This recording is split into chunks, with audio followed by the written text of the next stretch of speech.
ঘুম থেকে ওঠার পরে আজকে এত সুন্দর রোদ পেয়েছি, তাই নিজেকে বাসায় আর আটকে না রেখে বের হয়ে গেলাম। আর গিয়েছিলাম নোয়াজিলো গ্রোতে। সেখানে শপিং সেন্টারে গিয়ে টুকিটাকি কি শপিং করলাম সেটাই দেখাবো।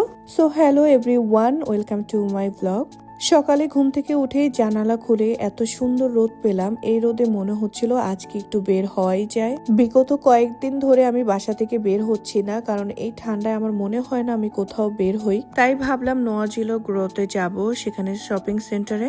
বাসা থেকে মেট্রো হয়েও যাওয়া যায়, বাট আমরা বাস ধরে যাচ্ছিলাম সেখানে।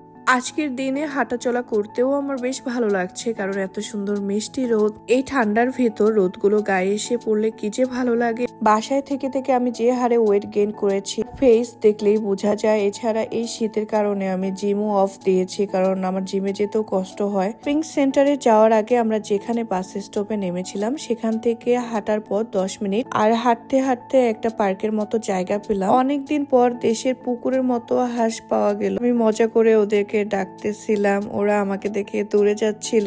কিছু সময় আমাদের এলাকার উপজেলার মতো লাগছিল, মানে এমন একটা দিঘি, এরকম হাঁস থাকে। এরকম রোদ দেখে আমি জাস্ট কার্ডিগান পরে এসেছি। এই রোদের ঝলকে আমার এখানেই গরম লেগে গিয়েছে, তাই সোয়েটারটা রেখে আমি ওদের কাছে গিয়েছি। আবার কয়েক মিনিট ধরে বসে গায়ে রোদ লাগাচ্ছিলাম, তার ফাঁকে ভিডিও দেখলাম। না, এই পার্কে অনেকেই রোদ পোহাতে আসে। প্যারিসের আমার এই ওয়েদারটা খুব ভালো লাগে।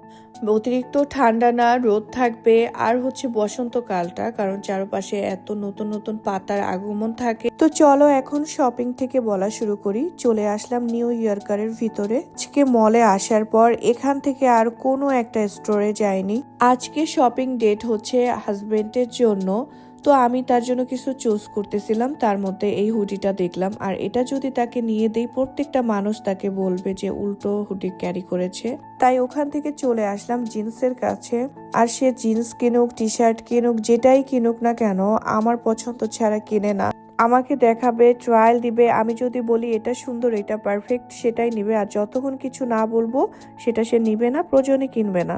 কারণ আমার সাথে বের হলে আবার জামা কাপড় নিয়ে ন্যাকাপানা শুরু হয়, সে কি পরবে না পরবে, তাই আমাকেই সব সময় চয়েস করতে বলে। সো এখান থেকে আমি একটা চেন নিয়ে নিলাম, যেটা আমি জিন্সে ইউজ করব।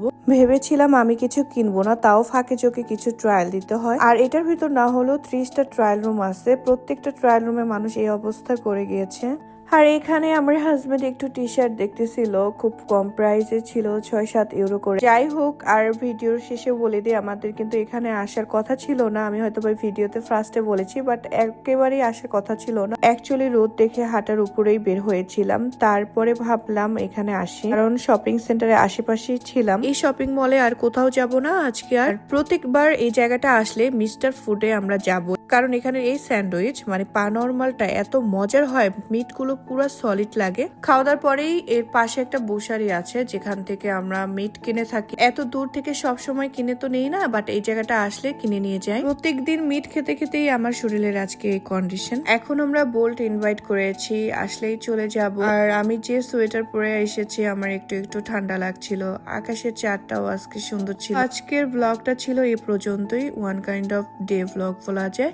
আবারও নিয়ে আসবো, এখনো ট্রাই করবো ডেইলি ব্লগ বানানোর জন্য। সবাই ভালো থাকবেন, আল্লাহ হাফেজ।